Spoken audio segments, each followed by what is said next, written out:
But President Jacob Zuma will have to pay for his own defense in his corruption trial. Today, the Supreme Court of Appeal dismissed his attempt to overturn a North Gauteng High Court ruling that scrapped state payment of his legal costs. And it means he'll have to pay back millions, it seems, in fees already paid by the state for his defense. Let's discuss this now with Sandile Swana. He is an independent political analyst. Good evening, and thank you so much for your time.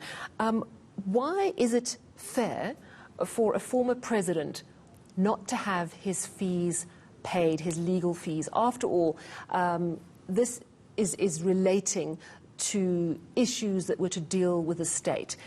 Surely there should be some protection offered a former president. Why are the courts ruling this way, in your understanding? Oh, thank you so much, Sally, and good evening to your viewers.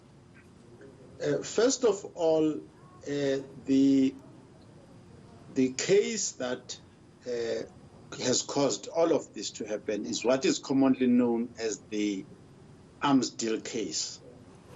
And Zuma's partner in this crime, which is a corruption crime, is Shabir Shaik, who was convicted way back then, I think around 2005 or so. Now, the crimes that are the subject matter here, and some of the monies that were exchanged, the arrangement of the bribes and the receiving of some of the bribes, happened before even Zuma was, first of all, in any state capacity. He was not in the state, so that is one. So he was not. Also, the second consideration is that up to now, in all this time that Zuma has argued for these fees to be paid, he has not produced any evidence, and there is no evidence anywhere, that when he was acting in arranging those bribes for himself, for personal benefit, that he was in fact pursuing the interests of the state for the benefit of the state and the general public. Mm-hmm. So he was not doing that. He has not put forward any evidence to show that he was actually acting as a representative of the state in favor of the state and without any conflict of interest as to his own self-enrichment. So the courts have looked at that and said, all the while that the state has paid for Zuma's legal fees, the offenses that are the subject matter, which are the crime of corruption and bribery, were for his private personal benefit arranged by himself, for himself, to the exclusion and to the detriment of the state. So I suppose what I'm trying to understand is one is innocent until proven guilty. He hasn't been found guilty of these crimes as yet. So surely, yes, these things predate his time as president, but certainly he was a very prominent member of the governing party, and that party elected him to be our head of state. So, you know, in other words, they voted that he was the best man for the job once the party secured the vote. So surely, in terms of nothing yet being proven, he should still be given the benefit of the doubt. That question does not even arise at all. Because when you are charged for a crime in your personal capacity and there is actually nothing to say that you made a mistake while doing your official duties or acting on behalf of the state, remember that they have asked the courts, they have asked the state attorney to pay for this.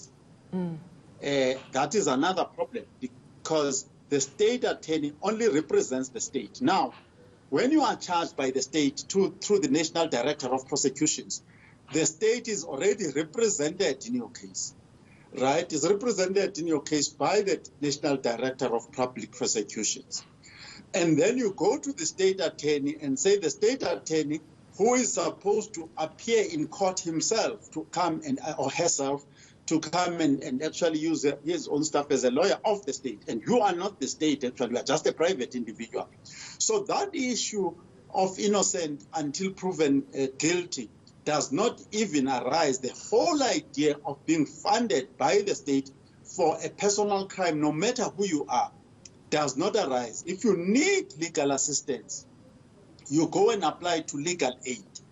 And we do need to discuss this issue of how Zuma came to be funded by the state, by the way. But for now, let us say anybody who needs assistance from the state to fight any criminal case, they go to the legal aid board. It's always open to assist them.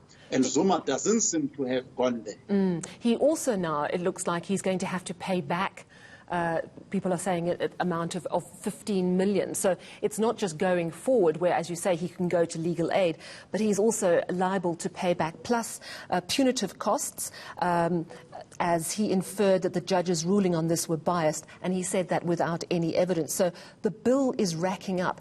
Is this, and very briefly, because I have another question I have to ask you, but is this going to set a precedent, or does it not, for people who are, for example, former premiers or in cabinet, for example, anyone who's accused of corruption? Does it set a precedent, or does this not apply? Is this unique to the fact that President Zuma was not president at the time?